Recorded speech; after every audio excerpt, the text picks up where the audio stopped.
Hi, everybody. It's Jim with Great Books, Big Ideas. Thanks for joining me. If you're new here, I hope you become a subscriber. I want to do a book tag video today. I was tagged by Book Chat with Pat. Pat, I hope you're feeling better. And this is a tag called the Philosophy of Reading book tag, which was originated by Lecton, whose channel is called A Rock in Samsara.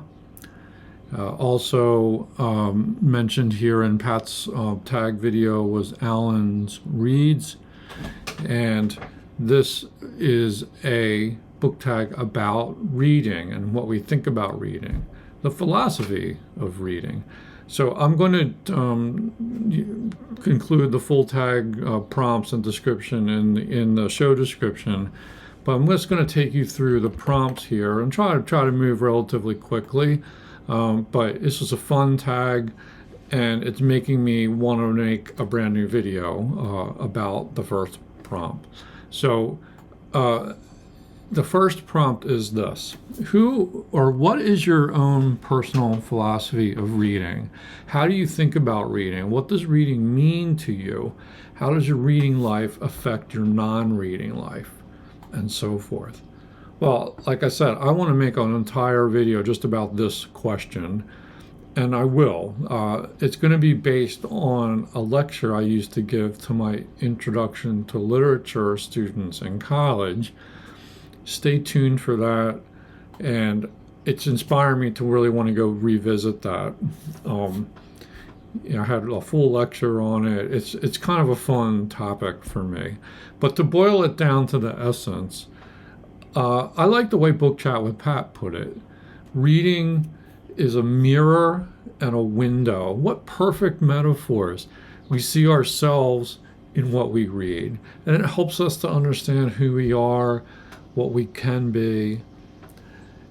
It helps us to understand where we come from, things like that. But reading also provides a window into other lives, people who aren't like us. And we learn to understand, to empathize, to relate to their stories. Reading is therapy, or can be. It can be an escape. It's a mental playground where we can play with ideas and simply enjoy living in our imagination. I'm always fascinated just by because I'm a writer too. I'm always fascinated when I read, like, just to kind of get in the writer's shoes. And they have such unique voices. And it gets me out of myself a little bit too. And it also inspires me. And I just love how unique books can be. And there's just, there's no end to the variety of it. But like I said, I'll do a full bore deep dive into this topic hopefully soon. Okay, here's question number two, prompt number two. When did you first come to think of yourself as a reader? Well, I suppose as a kid, pretty early on, it was a habit that developed very early. There were always books in my house. My mother used to read to us the illustrated Bible stories, picture books. She even read the novel Heidi to us. I think we made it through that whole book. Things like that. And there was a World Book Encyclopedia that was in my room, and I used to browse that all the time. I've made a video about reacquiring the World Book Encyclopedia. I'll put a link to that in the show description. But I just had endless hours of browsing the encyclopedia, and all this was kind of training me to be a reader. There was a Scholastic book club in grade school. I loved choosing books from the catalog. This must have been one of them, Scholastic Book Services, one of my all-time favorite kid books, Kick, Pass, and Run, Story and Picture by Leonard Kessler. I'll do a feature on this one day, but this is, you can tell, it's the original copy. And there's my signature, Jimmy E. And, wow. I mean, you can tell it's important because I've saved it all these years. And, I loved choosing books from the Scholastic Book Club catalog, and then you would anticipate the arrival of the shipment. It would come in this big cardboard box. The teacher would open it up and dole out the books to all the students who made orders. And boy, was that great. I just loved that. I loved the anticipation of it. Um, there was also the public library.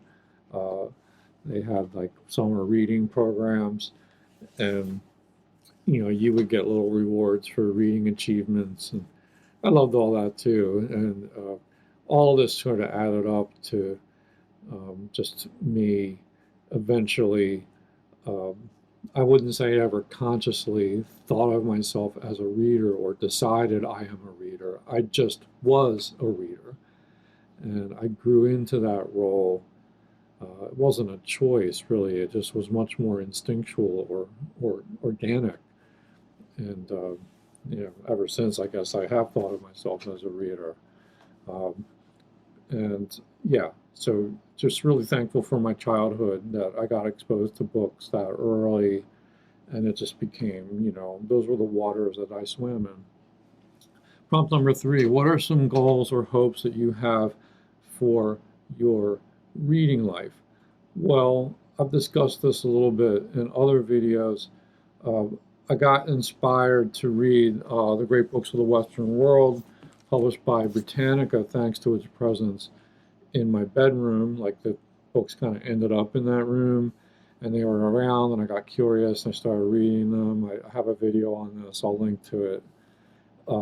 And so this is a newer edition of The Great Books of the Western World, but I started reading those in high school, and I've never stopped. It's been in fits and starts, but it's been like a lifelong reading project. Um, and I've gotten through like probably half of those books, more or less. But yeah, that's been a really, really formative and ongoing like reading project for me. I accumulated my own book collection starting, when I was a kid and getting up through my teenage years. This was another big inspiration, was, books like this from the Magnum Easy Eye series, like large type, Adventures of Tom Sawyer by Samuel Clemens, Mark Twain. Used to get these cheap editions at the Two Guys discount department store, which was in my neighborhood. And I accumulated these books. I went to a lot of library sales, and I would scarf up, do the bag sales and all that. I would go to used bookshops, and as I accumulated all these books, like as I got into my 20s, I set about a loose program of reading most of these are classics, like reading the classic in approximate chronological order from the ancient to the modern day. And here I am in my 60s, and I've made it to the 20th century. And it's been a fun, loose reading project. Of course, I hop around ages all the time, but like that's kind of it's sort of an anchor for me. It's like, okay, I'm gonna like read some more 20th century authors. For example, like that's where I'm at right now. I'm kind of like I'm sort of reading an H.G. Wells novel right now called Kip, and I want to read more Virginia Woolf, so I'm gonna get into Orlando really soon. I need to read more D.H. Lawrence, so I'm sort of in that early 20th century English language literature period. And I'm reading some like later 20th century stuff too, like the Recognitions by William Gaddis and so forth. But I keep it pretty loose. I'm not one of these like super regimented readers. I like to rove, and I like to read many, many books at the same time. I hop around a lot. So I hope to continue reading and rereading great books until my eyes give out. And if my eyes give out and I go blind, then I'll listen to audiobooks. Or I'll just think about all the great books I've read. I'm thankful that I've had the opportunity and the diligence to read so many great books already.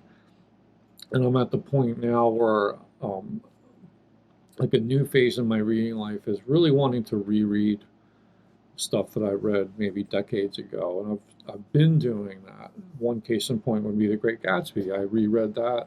I don't think I'd read that all the way through since my college days, and it's so much fun to revisit old books. Um, Need to read more contemporary books, make more time for that. But the classics are always going to be my highest priority. That's simply how I'm wired.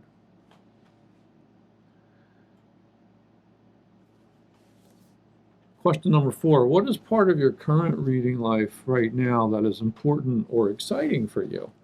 Well, I love reading books that I can talk about on this channel. And I talk about pretty much everything I read on this channel. That's the most exciting new wrinkle in my reading life over the past year and a half. That plus the rereading that I just talked about. It's really been inspiring to get feedback from you all who watch these videos, and I love reading your comments. And I've learned so much from watching other fellow booktubers too. People like Book Chat with Pat and so many others. I've gotten recommendations on books. I can compare my thoughts about certain books with other YouTubers. And it's just that sort of human contact that we get by making videos about the books we love to read. That's been really, really special. And it's by and large been entirely possible. It doesn't put positive. It doesn't put pressure on me.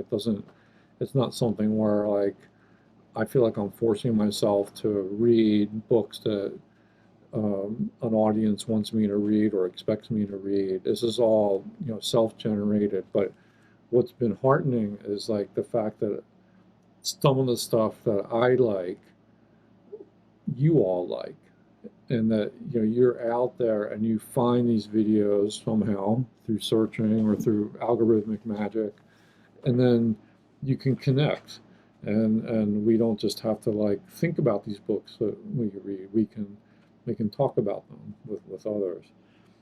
Here's an example of how I can get inspired to read something new, and it is a biography of C.K. Scott Moncrief called Chasing Lost Time. I had no idea this book existed, this biography. He's the translator of Marcel Proust, the first major translator in English of Proust, In Search of Lost Time. Moncrief called it Remembrance of Things Past.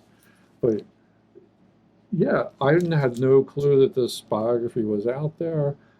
A viewer sent me a message about it. I found it on eBay. I picked it up. I just finished it today too. So I'll have more to say about that. But that's what's really important and exciting for me, is that I get recommendations, I get inspired, I get just the give and take of talking about books with different people. Because it's hard to find people in your local circle who maybe want to talk about books as much as you would like to talk about them. So that's why this virtual community, I think, is a huge positive. Coming back to prompt number 1, just to wrap up that point, like I said, I'm going to do a why read video. I'm really inspired to do that. But this was one book that helped me to form some opinions about my philosophy of reading, and I recommend it. It's by Mark Edmondson. It's called Why Read. He is or was a professor of English at University of Virginia. This is not a very long book, very readable, published by Bloomsbury, and this I pretty much agree with everything he said in this book. Here's the author. But that is one book among many that gave me some language to help me understand my own philosophy of reading. And with that, I'm going to wrap this up and invite everyone else who's watching this video to do your own tag response video and consider yourself tagged. And with that, I'll say goodbye for now and hope to see you again soon. Bye-bye.